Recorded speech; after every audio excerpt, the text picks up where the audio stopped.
Good morning, students. Today we have to read from page number 97, last paragraph. An alternative vision of God and universe was developed by Islamic philosophers and scientists under the influence of Greek philosophy and science.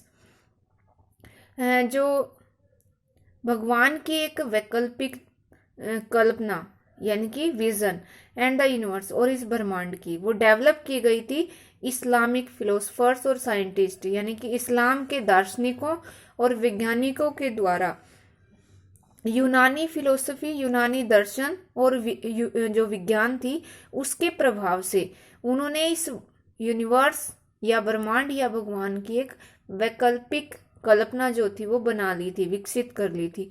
During the 7th century 7वीं शताब्दी के दौरान remnants of late Greek culture, remnants होते हैं remains, अवशेष जिसको कहते हैं, late मतलब बाद की, पिछली जो यूनानी कल्चर थी उसके जो अवशेष थे could still be found in the Byzantine and Sasanian empire.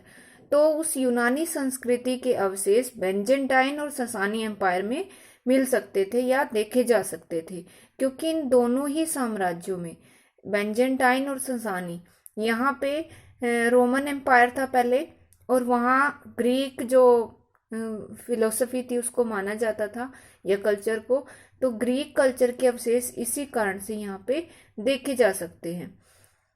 Although they were slowly dying, यद्यपि वो धीरे धीरे क्या हो रहे थे, एक तरह से खत्म हो रहे थे। In the schools of Alexandria, Syria and Mesopotamia, once part of Alexandria's empire, Greek philosophy, mathematics and medicine were taught along with other subjects. Alexandria कहते हैं सिकंदरिया को, जहाँ पे सिकंदर का शासन था।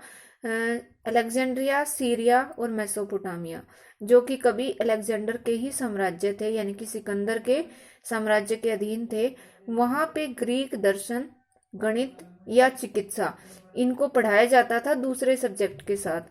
The Umayyad and Abbasi caliphs commission the translation of Greek and Syriac books into Arabic by Christian scholars. Umayyad और खलीफा जो अब्बासी खलीफा थे वो दोनों ही क्या करते थे, ट्रांसलेशन के लिए कमीशन देते थे यानी कि पैसा देते थे अनुवाद करने के लिए। और अनुवाद किसका, Greek and Syriac books, Greek और सीरिया की भाषा की जो किताबें थी उनको अरबी भाषा में ट्रांसलेट करने के लिए।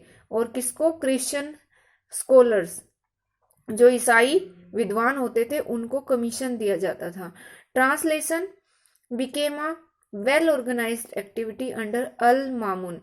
अल मामून ये भी एक खलीफा थे, तो अल मामून के अंडर या उनके शासन में ये एक बहुत अच्छी एक वेल ऑर्गेनाइज्ड एक्टिविटी बन गई थी, एक क्रियाकलाप बन गया था अनुवाद करना या ट्रांसलेशन करना। Who supported the library come institute of science in Baghdad, जिन्होंने बगदाद में एक जो साइंस का इंस्टीट्यूट भी था और उसको लाइब्रेरी भी कहा जाता था, उसको इन्होंने सपोर्ट किया यानी कि सहयोग दिया। The works where the scholars work, जहाँ पे विद्वान काम करते थे। The works of Aristotle, the elements of Euclid and Ptolemy's अल्मागेस्ट।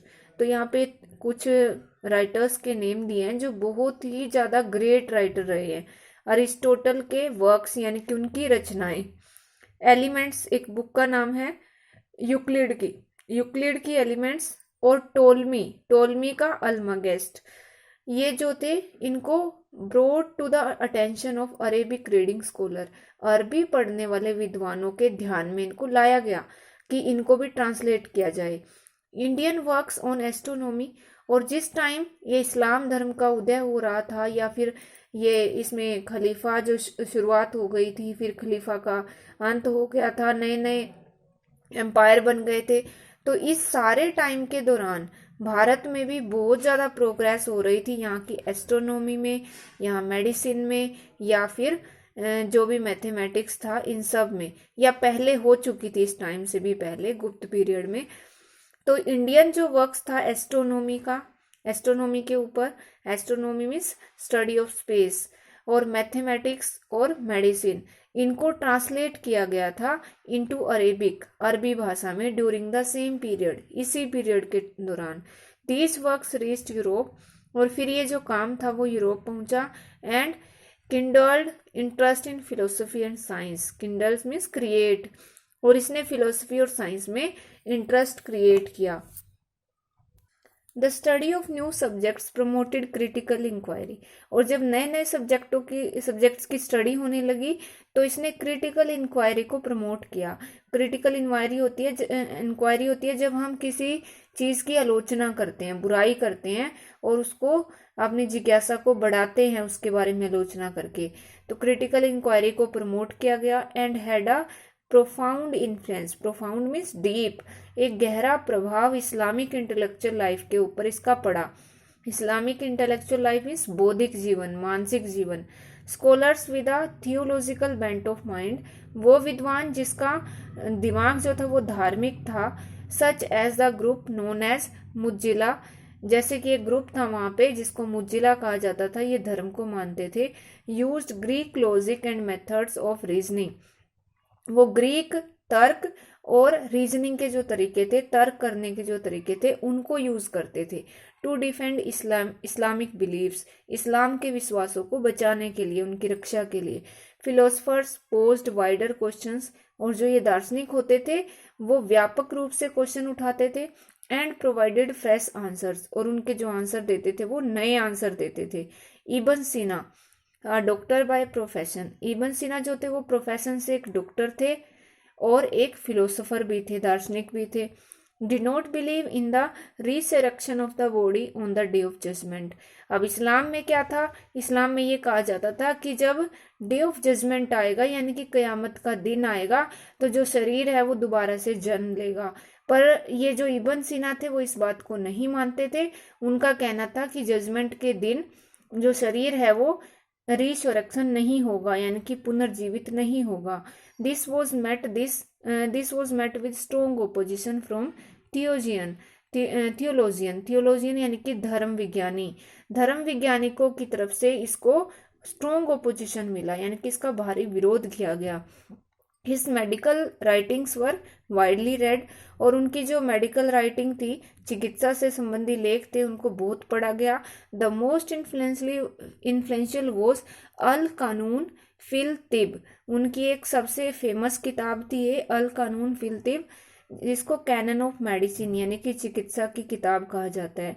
A million word manuscript that list 760 drugs sold by the pharmacist of his day, और इसमें उस समय जो फार्मासिस्ट थे, जो मतलब एक तरह से डॉक्टर थे, उनके द्वारा जो दवाइयाँ बेची जाती थी, उन दवाइयों में से 760 दवाइयों की लिस्ट इस मैन्यूस्क्रिप्ट में शामिल थी जो उन्होंने लिखी थी।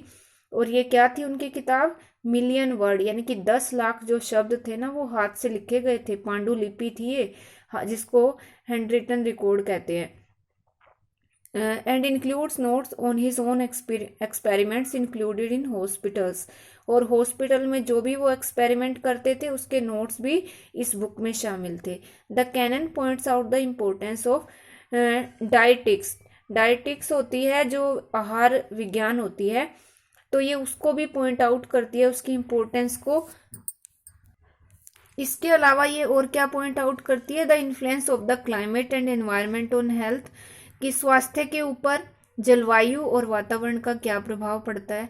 And the contagious nature of some diseases, कुछ बीमारियां होती है जो कॉन्टेजियस होती है, संक्रामक जिसको कहते हैं, तो उनका क्या नेचर है ये भी ये बताती है। The canon was use as a text book in Europe में इसको एक पाठ्य पुस्तक के रूप में यूज किया जाता था इस किताब को। Where the author was known as Avicenna, जहाँ लेखक को एविसेना कहा जाता था। जस्ट बिफोर हिज डेथ, अपनी मृत्यु से पहले, scientist and poet Omar Khayyam एक कवि भी थे और वैज्ञानिक भी थे, वो said to be reading the canon, और ये माना जाता है कि वो अपनी मृत्यु के टाइम इस किताब को पढ़ रहे थे। His gold toothpick was found between 2 pages of the chapter on metaphysics, और वो कैसे पता चला, क्योंकि उनकी जो सोने की टूथपिक थी वो इस किताब के एक चैप्टर था मेटाफिजिक्स, उसके 2 पेजेस के वो बीच में मिली थी।